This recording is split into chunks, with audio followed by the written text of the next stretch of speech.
माला फेरत जुग भया, फिरा न मनिका फेर। मनिका डारी दे, मनिका फेर। मनिका मन का फेर।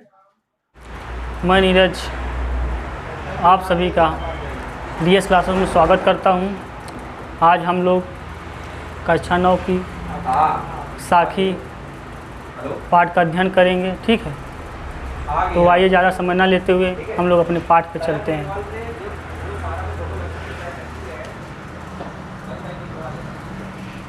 कबीरदास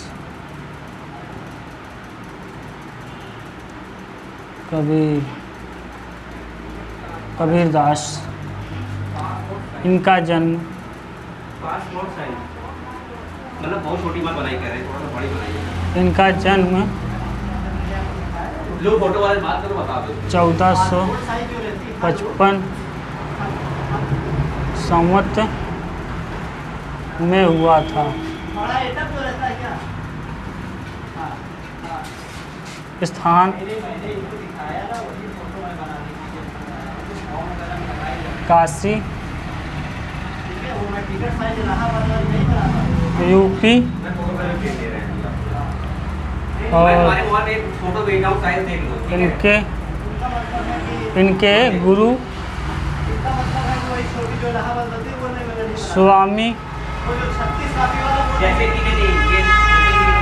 स्वामी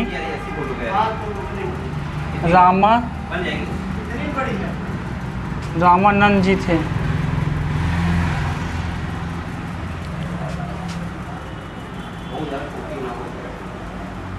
इनकी पत्नी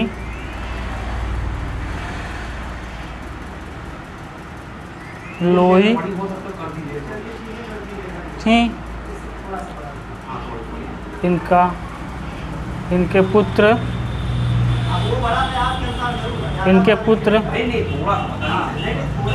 कमाल, पुत्री कमाली और इनकी मृत्यु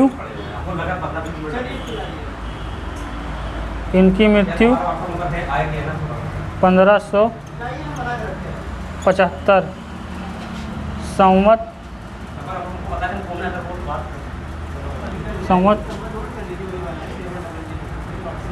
में हो गई, ठीक। ये था कबीरदास जी के बारे में मोटा मोटा ज्ञान कि इनका जन्म 1455 संवत में हुआ था। स्थान काशी यूपी था। इनके गुरु नाम स्वामी विवेकानंद था, स्वामी रामानंद जी थे। और इनकी पत्नी लोई थी। इनके पुत्र कमाल थे, पुत्री कमाली। इनकी मृत्यु 1575 संवत में हो गई, ठीक है। तो आइए अब हम लोग चलते हैं अपने पार्ट्स पर।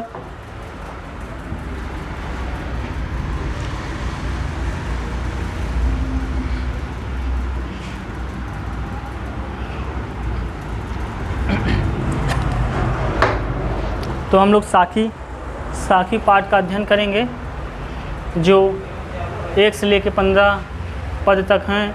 तो हम लोग आगे कुछ शुरू से स्टार्ट करते हैं। पहला पद है आपका, सतगुरु हम सूरजकारी, एक का प्रसंग।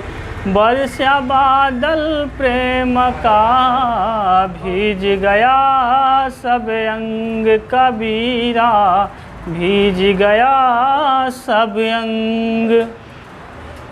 राम नाम के पट तारे, देव को कछुना। क्या ले गुरु संतोष, ये हौस रही मनिमा। कबीरा हौस रही मनिमा। ज्ञान प्रकाश्या गुरु मिला, सो जन बिसरी जाय। जब गोविंद कृपा करें तब गुरु मिल आया कबीरा, तब गुरु मिल आया। माया दीपक नर पतंग भ्रमि भ्रमि वह पड़ंत, कहे कबीर गुरु ज्ञान थे एक आध उबरंत कबीरा, एक आध उबरंत। जब मैं था तब गुरु नहीं, अब गुरु हम नाय।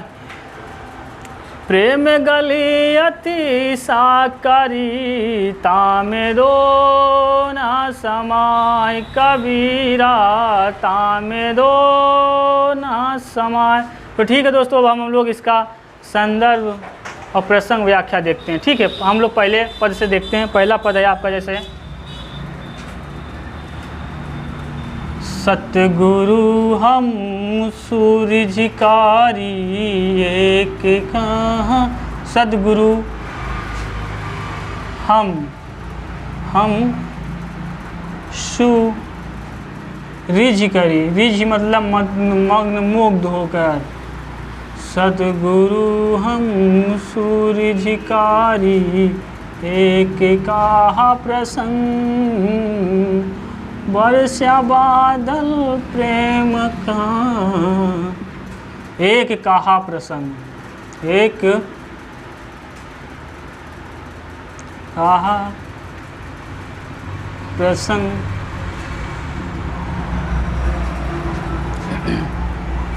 वर्षा वर्षा बादल प्रेम का भेज गया सब अंग। ये आपका साखी पाठ का पहला पद है। सतगुरु हम सूर्य करी एक कहा प्रसंग, वर्षा बादल प्रेम का भीज गया सब अंग। तो इसका संदर्भ है बच्चों,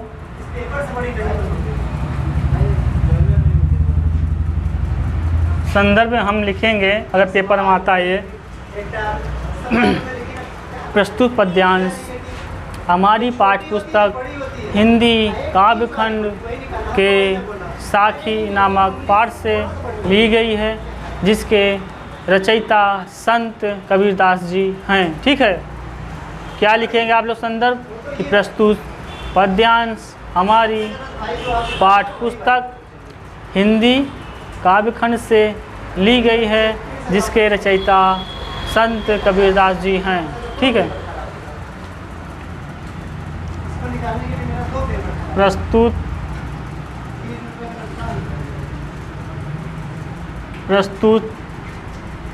पद्यांश हमारी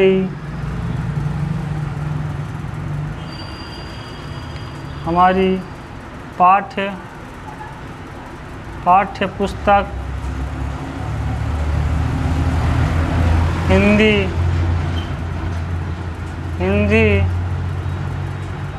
हिंदी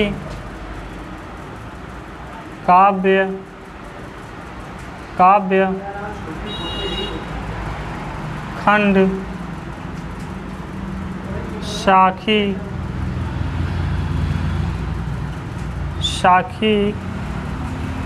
साखी नामक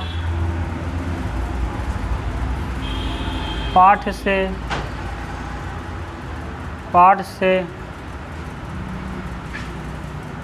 ली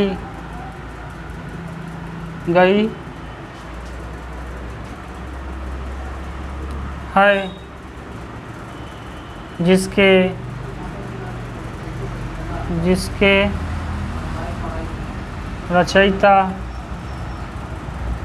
रचयिता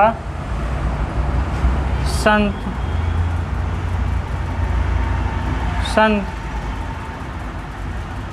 कबीर दास जी हैं। ठीक है, ये आपका संदर्भ है पहले पद का, और ये संदर्भ आपके ये पूरे पाठ के लिए काम आएगा, ना कि हर पद के लिए अलग अलग संदर्भ नहीं हुआ, अलग अलग व्याख्या होगा, प्रसंग होगा, मगर संदर्भ एक ही रहेगा। ठीक है, प्रस्तुत पद्यांश हमारी पाठ्य पुस्तक हिंदी काव्यखंड साखी नामक पाठ से ली गई है, जिसके रचयिता संत कबीरदास जी हैं। ठीक है, अब हम आगे प्रसंग देखते हैं इसी।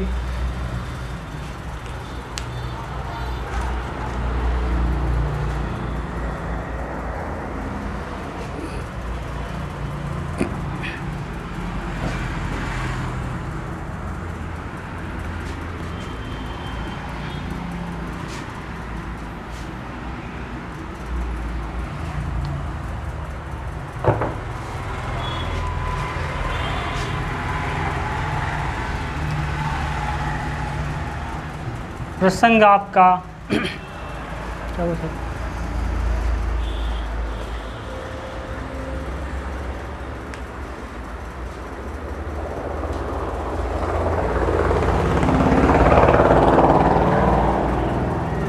प्रसंग में इस पद में कबीरदास जी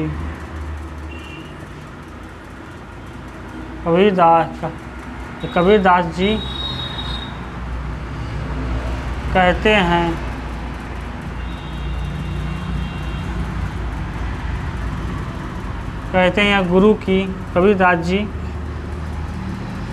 गुरु की महत्ता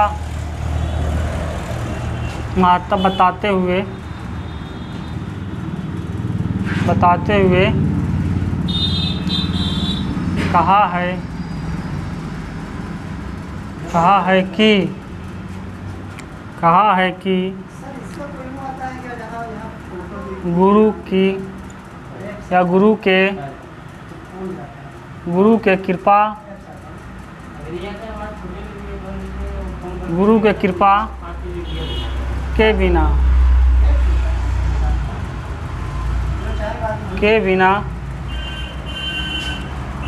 कहा है कि गुरु के कृपा के बिना ईश्वर के प्रति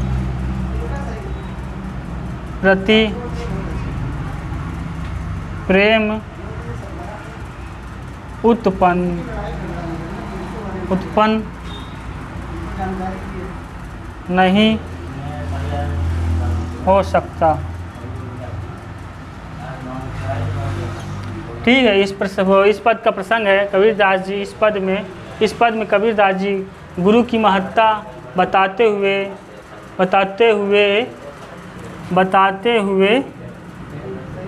कहा है कि गुरु के कृपा के बिना ईश्वर के प्रति प्रेम उत्पन्न नहीं हो सकता। ठीक है, अब हम लोग व्याख्या देखते हैं।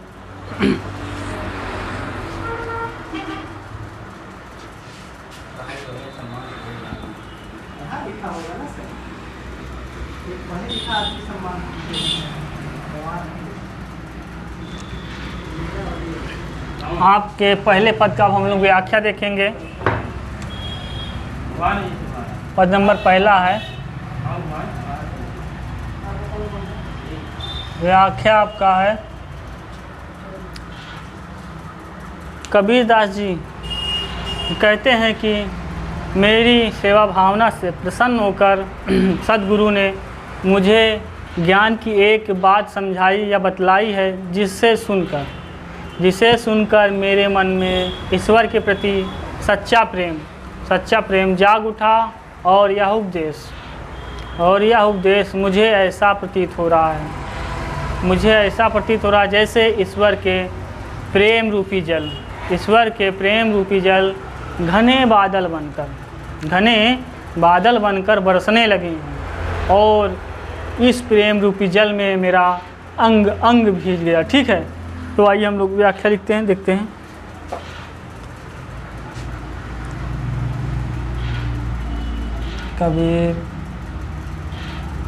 दास जी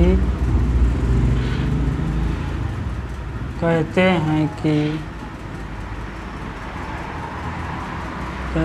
कि मेरी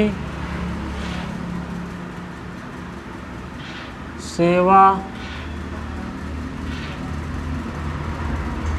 भावना से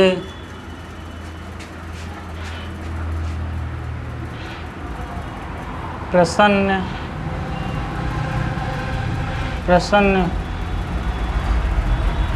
होकर सद्गुरु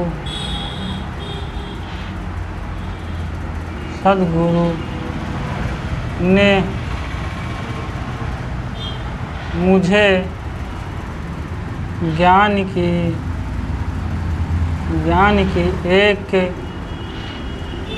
एक बात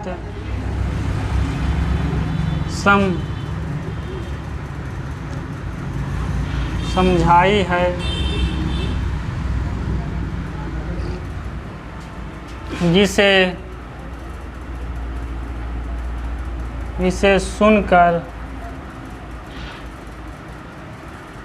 जिसे सुनकर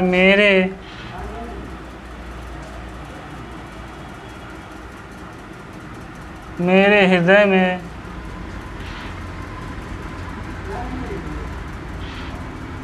ईश्वर के प्रति सच्चा प्रेम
जाग उठा और यह उपदेश मुझे ऐसा प्रतीत हो रहा है कि ईश्वर प्रेम रूपी जल घने बादल बनकर बरसने लगे हों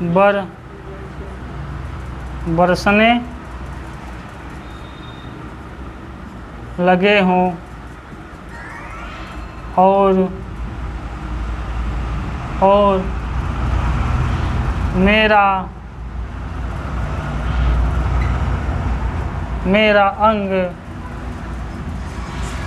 अंग भीग गया। ठीक है, तो इस पहले पद की व्याख्या है दोस्तों कि कबीरदास जी कहते हैं कि मेरी सेवा भावना से प्रसन्न होकर सद्गुरु ने मुझे ज्ञान की एक बात समझाई है, जिसे सुनकर मेरे हृदय में ईश्वर के प्रति सच्चा प्रेम जाग उठा और यह उपदेश मुझे ऐसा प्रतीत हो रहा है कि ईश्वर प्रेम रूपी जल घने बादल बनकर बरसने लगे हों और मेरा अंग भीग गया। ठीक है, ये आपका पहले पद का व्याख्या हो गया। अब इसमें हम बताते हैं कि इस पद में कौन सा अलंकार, कौन सी भाषा, कौन सी शैली और कौन सा रस, अब ठीक है बताते हैं आगे। इसको आप लोग स्क्रीनशॉट ले लीजिए।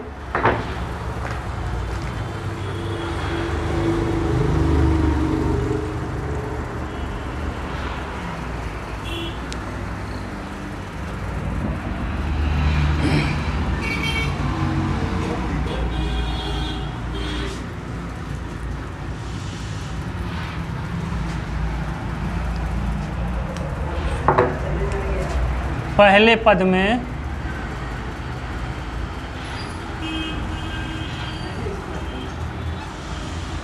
आपकी भाषा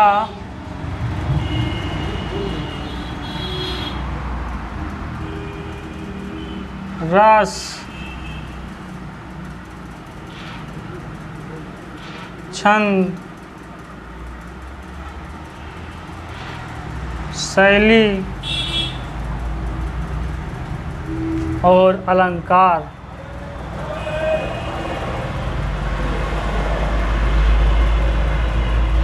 अलंकार आपका है रूपक, अनुप्रास, ठीक। शैली आपकी मुक्तक है, छंद आपका दोहा है, रस आपका शांत है, भाषा आपकी सदुक्कड़ी है।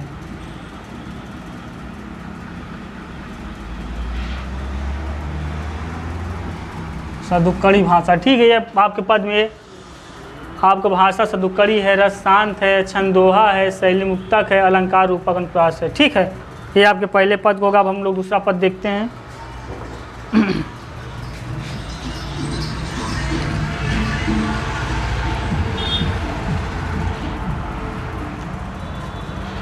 दूसरा पद है आपका राम नाम के पट तारे देवे को कछुना, क्या ले गुरु संतोषिए हौ से रही मन माँ, हौ से रही मन माँ। चलिए हम लोग दूसरा पद देखते हैं। आपका दूसरा पद है राम नाम के पट तरे देवे को कछु नाही, ठीक। क्या ले गुरु संतोषिए, गुरु संतोषिए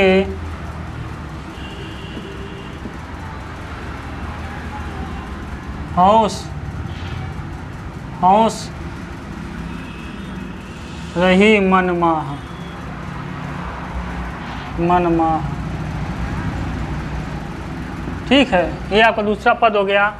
पटतरे का मतलब होता है बच्चों, पटतरे का मतलब होता है, अर्थ है या मतलब है समतुल्य, समतुल्य। संतोषीय का मतलब होता है आपका संतोषीय बराबर संतुष्ट, संतुष्ट। हौस का मतलब होता है, हौस बराबर होता है अभिलाषा, अभिलाषा, ठीक। ये आपको जो शब्द थे कठिन कठिन हम बता दिए। पटतरे का मतलब समतुल्य बराबर, संतोषी मतलब संतुष्ट है, हौस मतलब अभिलाषा। अब हम लोग प्रसंग को देखते हैं इसका।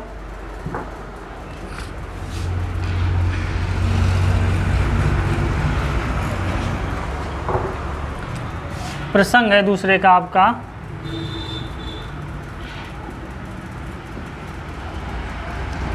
इस साखी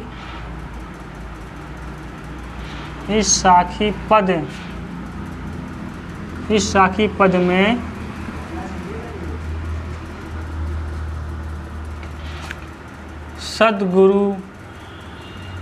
सतगुरु की महत्ता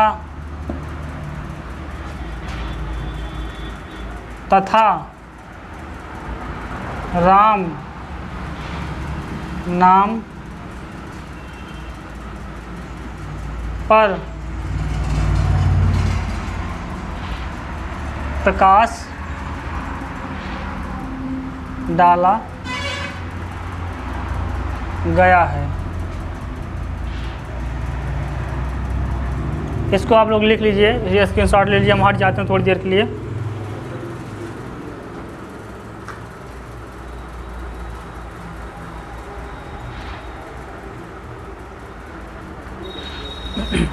ठीक है, अब हम इसका व्याख्या देखते हैं। ये यार, ये तो एकदम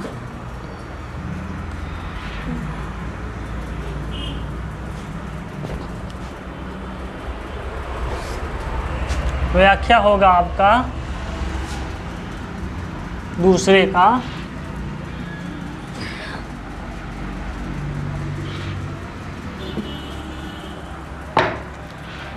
का व्याख्या है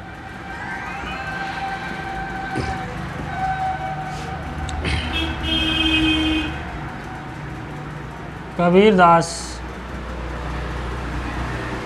जी कहते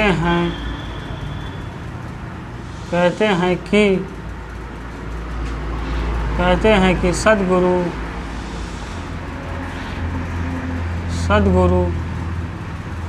सद्गुरु ने मुझे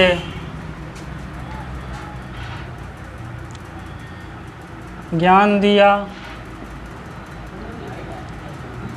और राम नाम का महत्व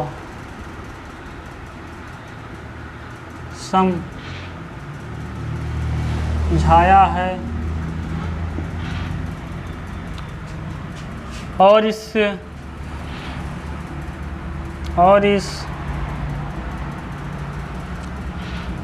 ज्ञान के बदले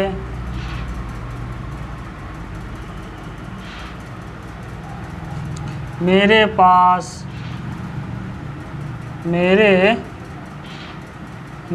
पास ऐसी कोई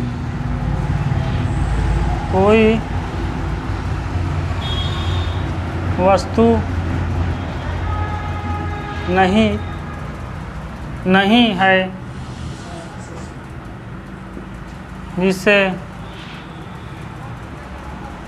जिसे मैं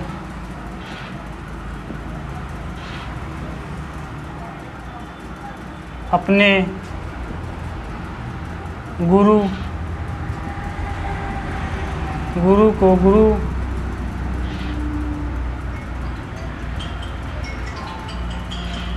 दक्षिणा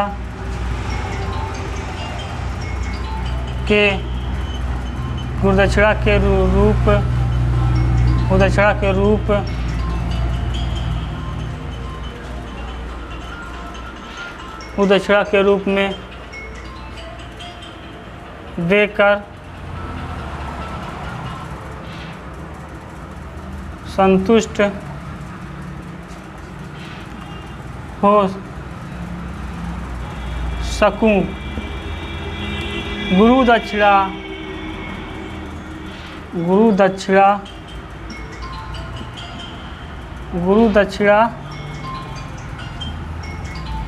की अभिलाषा मेरे मन में ही रह गई, क्योंकि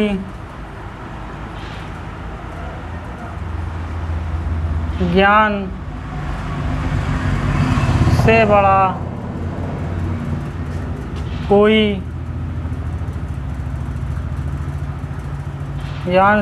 कोई दान नहीं।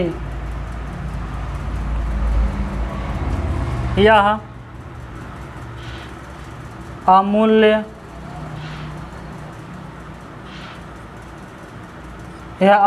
है। इसका इसका मूल्य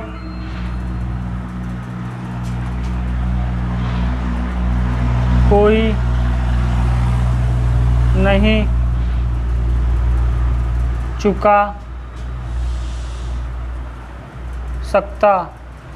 ठीक है, तो दूसरे पद का व्याख्या है दोस्तों। कबीरदास जी कहते हैं कि सद्गुरु ने मुझे ज्ञान दिया और राम नाम का महत्व समझाया, और इस ज्ञान के बदले मेरे पास ऐसी कोई वस्तु नहीं है जिससे मैं अपने गुरु को गुरु दक्षिणा के रूप में देकर संतुष्ट हो सकूं। गुरु दक्षिणा की अभिलाषा मेरे मन में ही रह गई, क्योंकि ज्ञान से बड़ा कोई दान नहीं, और यह अमूल्य है, इसका कोई मूल्य नहीं चुका सकता। ठीक है, इसको आप लोग लिख लीजिए, फिर या स्क्रीनशॉट ले लीजिए, तब तक हम हट जाते हैं, फिर अपना तीसरा पद करते हैं।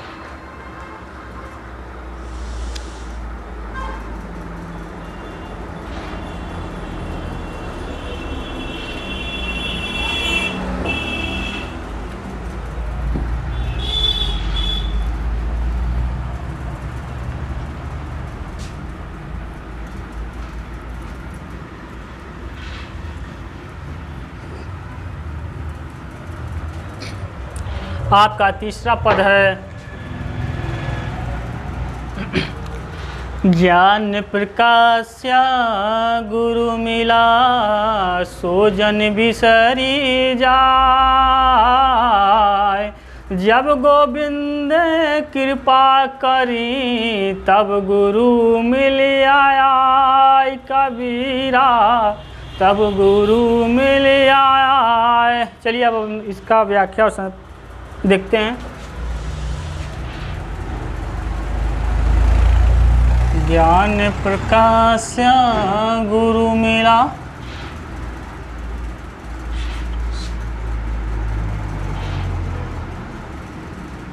ज्ञान प्रकाश गुरु मिला सो जन बिसरी जाए। जनी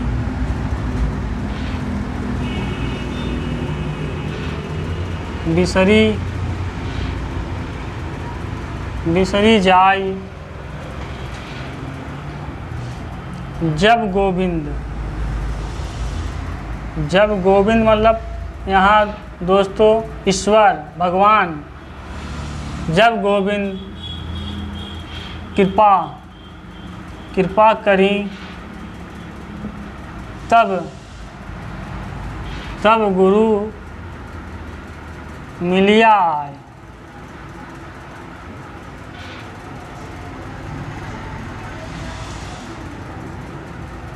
कबीरदास जी कहते हैं ज्ञान प्रकाश या गुरु मिला सो जन बिसरी जाए। जब गोविंद कृपा करी तब गुरु मिलिया आए। इसका प्रसंग है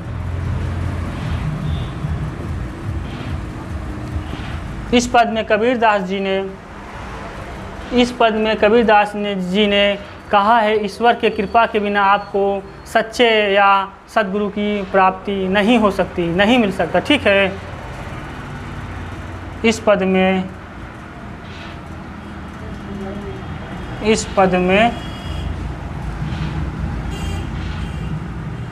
कबीरदास जी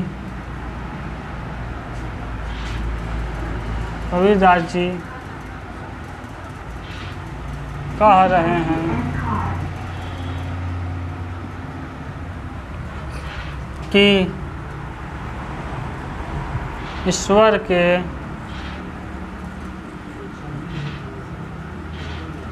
कृपा के बिना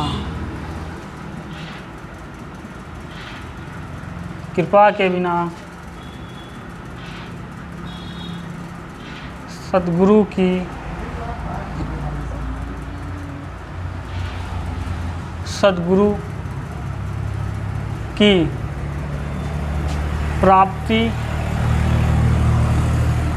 प्राप्ति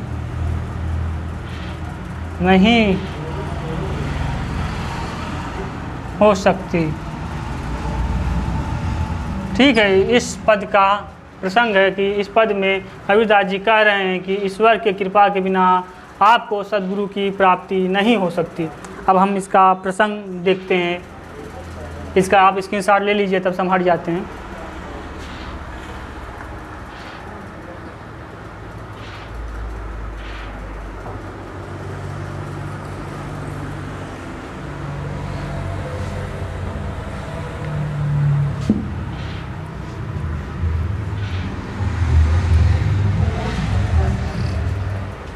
इसका व्याख्या है दोस्तों,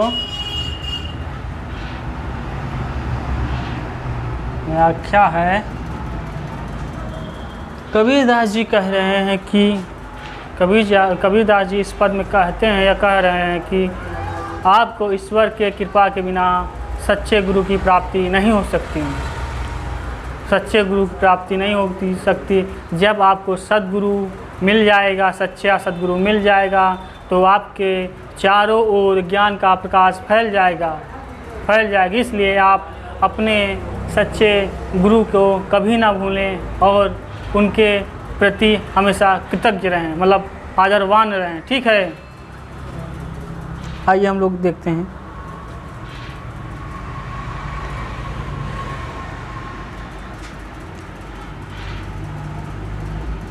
कबीरदास जी कहते हैं कि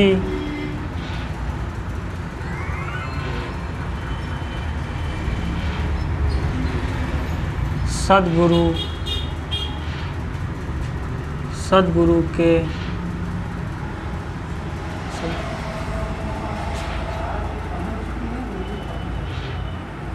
प्राप्ति के बाद आपके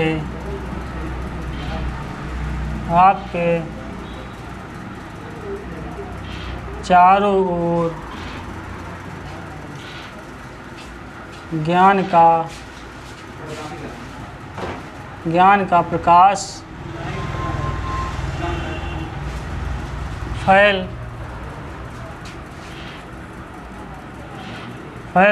फैल जाएगा और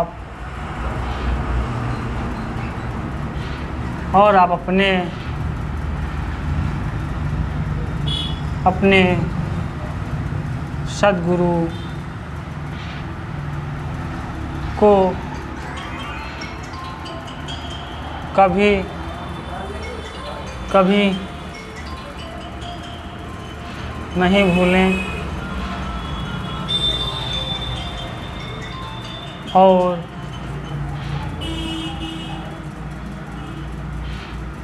उनके प्रति कृतज्ञ रहें, क्योंकि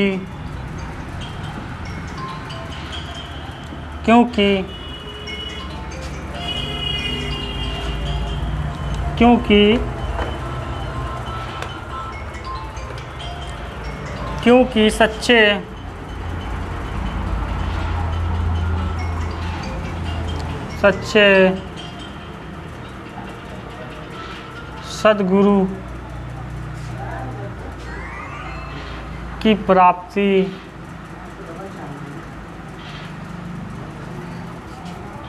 सच्चे सद्गुरु की प्राप्ति ईश्वर की कृपा से होता है।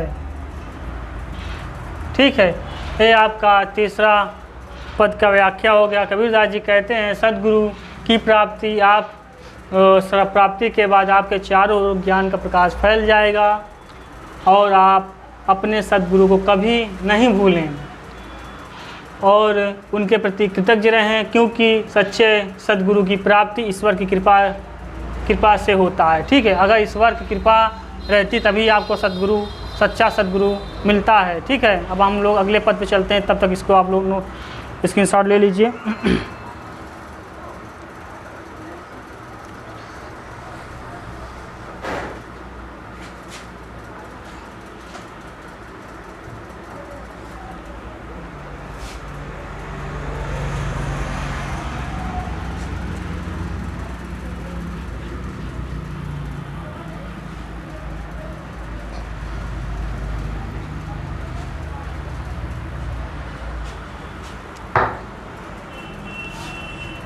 आपका चौथा पद है माया दीपक नर पतंग भ्रमि भ्रमि वै पड़ंत कहे कबीर गुरु ज्ञान थे के आदु बरंत कबीरा एक आदु बरंत। तो दोस्तों आइए हम देखते हैं इसका प्रसंग और व्याख्या। माया दीपक नर पतंग, माया दीपक नर पतंग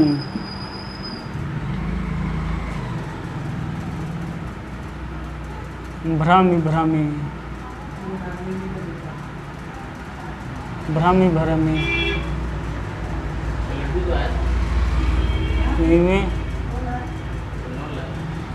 पड़ंत कहे कबीर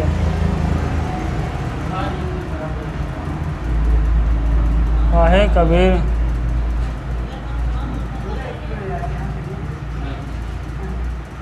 गुरु ज्ञान थे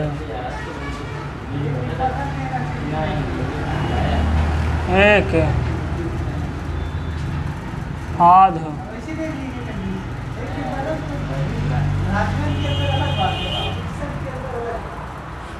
तो इसका प्रसंग है दोस्तों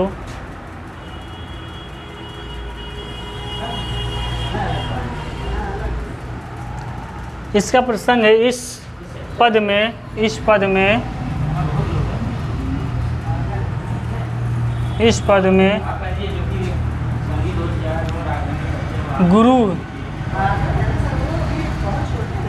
गुरु के ज्ञान के बिना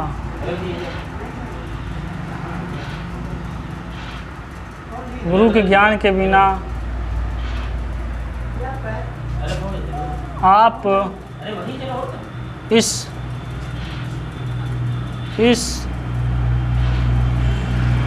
माया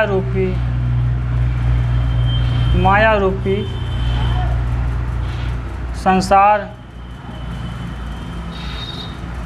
संसार के बंधन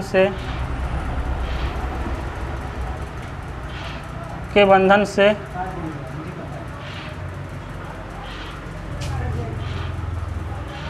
मुक्त नहीं हो सकते। इसका आप स्क्रीनशॉट ले लीजिए, तब से हम थोड़ा सड़ जाते हैं।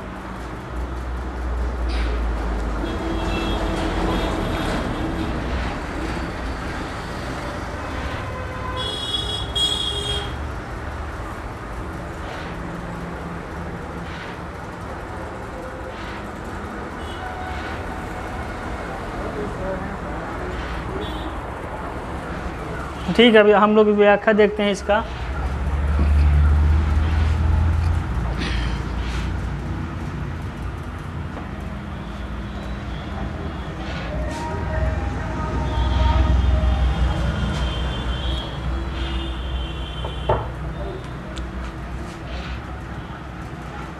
व्याख्या है आपका इस पद का। कबीरदास जी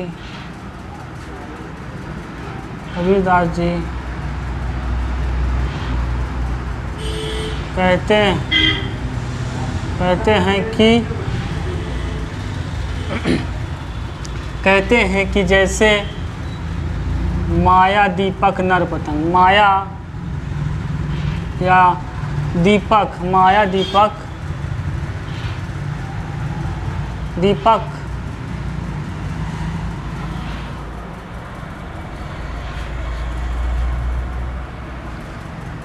कहते हैं कि जिस प्रकार, या लिख लीजिए, थोड़ा सेंटेंस सही रहेगा। जिस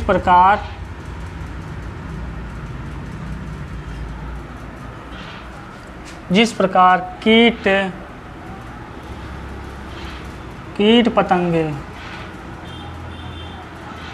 कीट पतंगे दीपक के प्रकाश प्रकाश से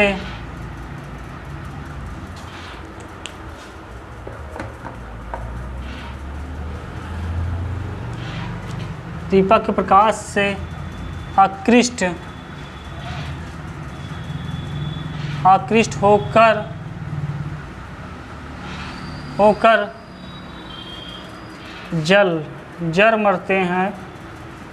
जर मरते हैं ठीक उसी प्रकार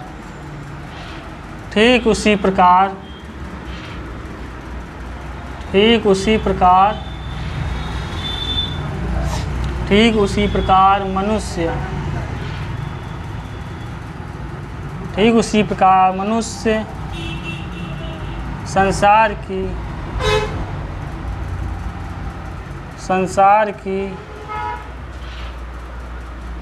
की बाहरी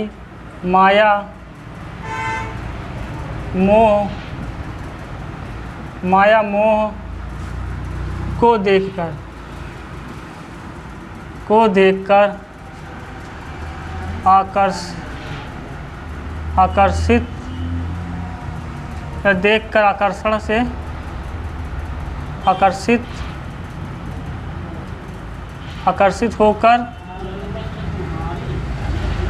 आकर्षित होकर नष्ट हो जाते हैं। कहते हैं गुरु ज्ञान के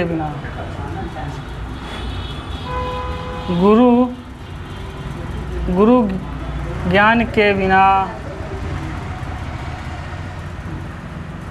या इसे लिख लीजिए, गुरु के ज्ञान के बिना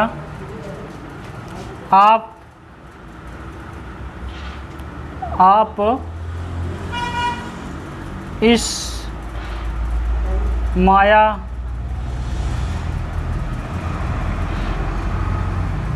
मोह से मुक्त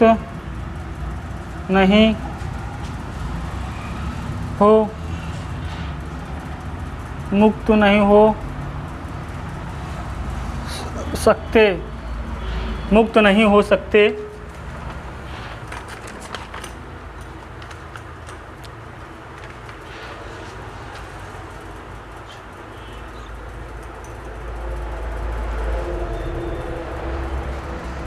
और कहते हैं कि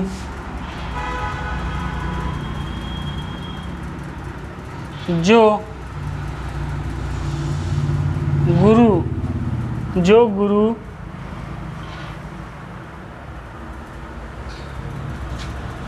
गुरु के ज्ञान से मोक्ष प्राप्त कर लेता है, वह इस जीवन मरण के बंधन से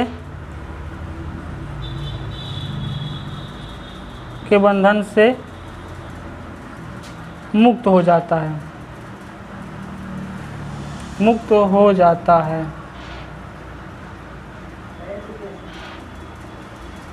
ठीक है, ये आपके चौथे पद का व्याख्या होगा। कबीरदास जी कहते हैं जिस प्रकार कीट पतंगे दीपक के प्रकाश से आकृष्ट का मतलब है बच्चों यहाँ पास होकर जल मरते हैं, ठीक उसी प्रकार मनुष्य संसार के बाहरी माया मोह को देखकर आकर्षित होकर नष्ट हो जाते हैं।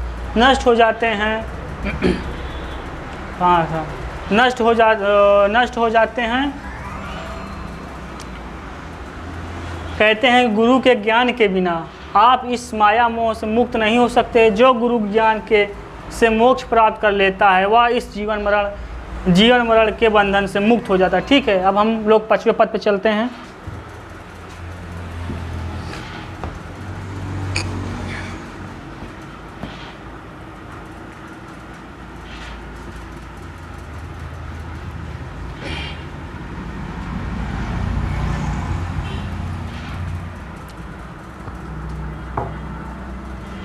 आपका 5वां पद है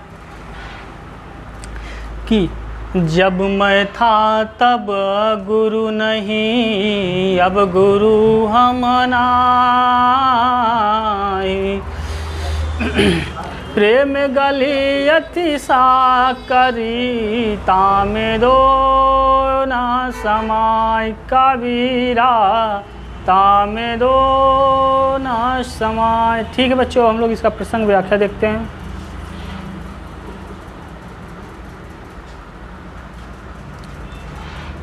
आपका 5वां है, जब मैं था तब गुरु नहीं।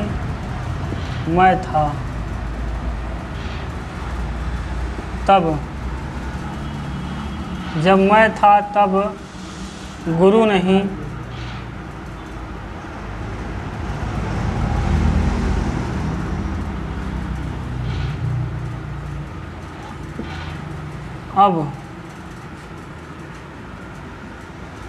अब गुरु हैं हम नहीं।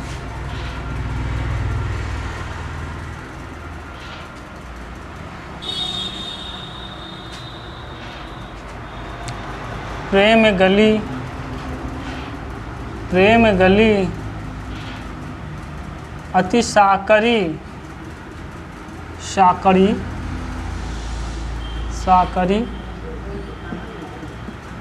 तामे दो ना समाय। ठीक है,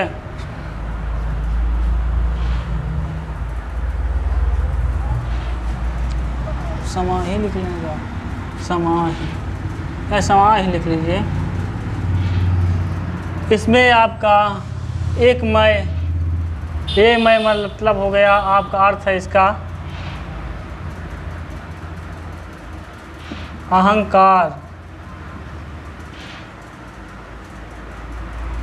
साकरी मतलब होता है दोस्तों पतला।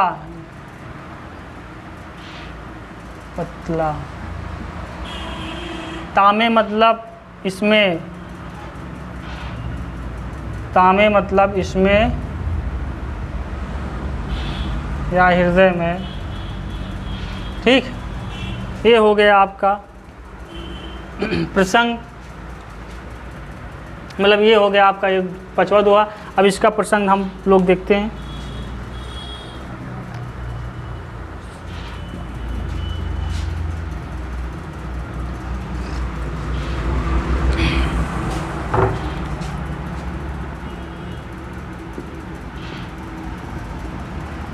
इस पद में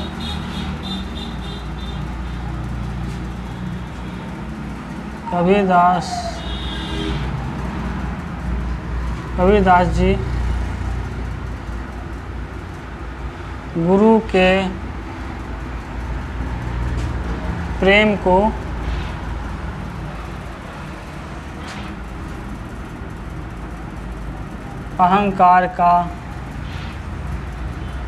अहंकार के विनाश का साधन माना है। ठीक है, ये आपका प्रसंग हो गया 5वें पद का कि इस पद में कबीरदास जी ने गुरु के प्रेम को अहंकार का विनाश माना है। मतलब कह रहे हैं कि अगर आप गुरु के प्रति प्रेम रखेंगे, श्रद्धा रखेंगे, तो आपके अंदर अहंकार नहीं रहेगा, विनाश हो जाना, अहंकार नष्ट हो जाएगा। ठीक है, अब हम इसका व्याख्या देखते हैं।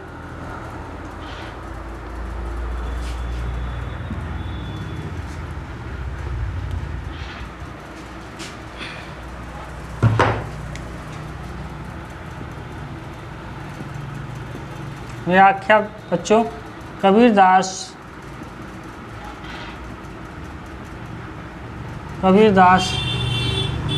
जी कह रहे हैं कि जब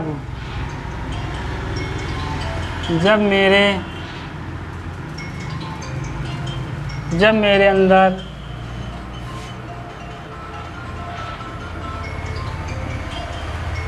अहंकार था तब मैं गुरु के प्रति श्रद्धा न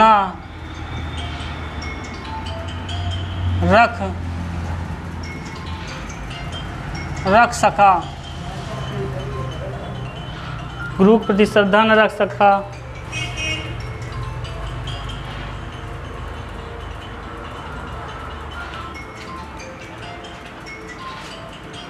अब श्रद्धा न रख सका, यार फोन किसका,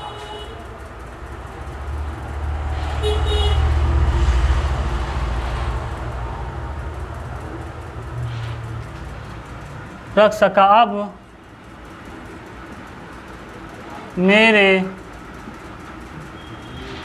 मेरे मन में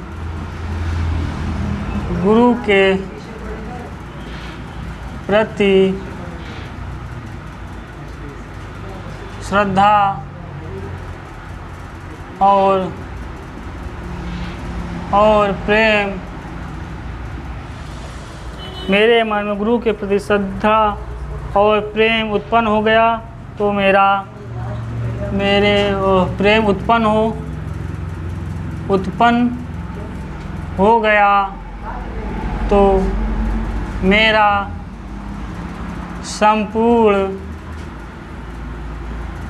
संपूर्ण अहंकार नष्ट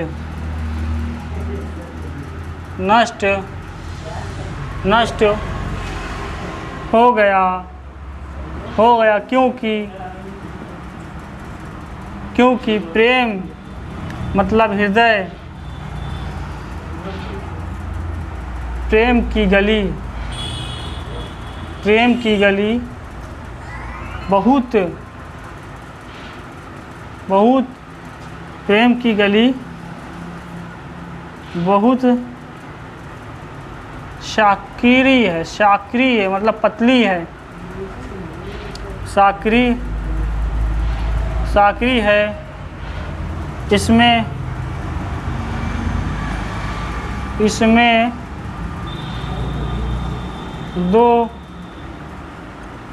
दो लोग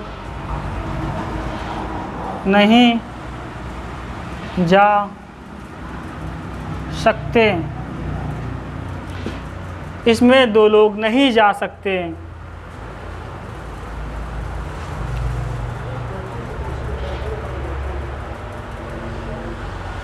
अब इसमें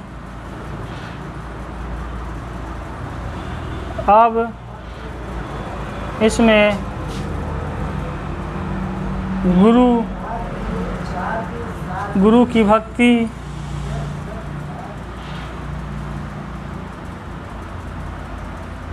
उत्पन्न या गुरु का प्रेम, भक्ति प्रेम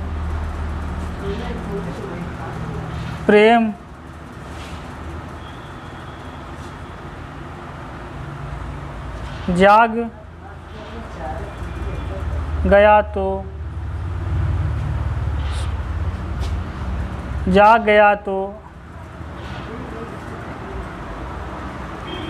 अहंकार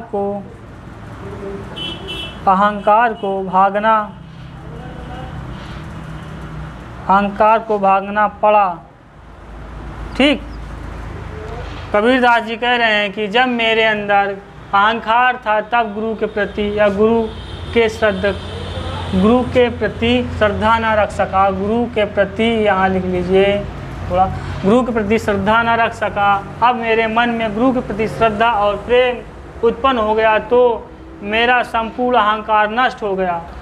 नष्ट हो गया। क्योंकि प्रेम की गली, क्योंकि प्रेम की गली बहुत साकरी है, इसमें दो लोग नहीं जा सकते। अब इसमें गुरु की भक्ति प्रेम जाग गया या जाग उठा तो अहंकार को मेरा मन हृदय या अहंकार को भागना पड़ा। यहाँ लिख लीजिए हृदय को, मेरे मन को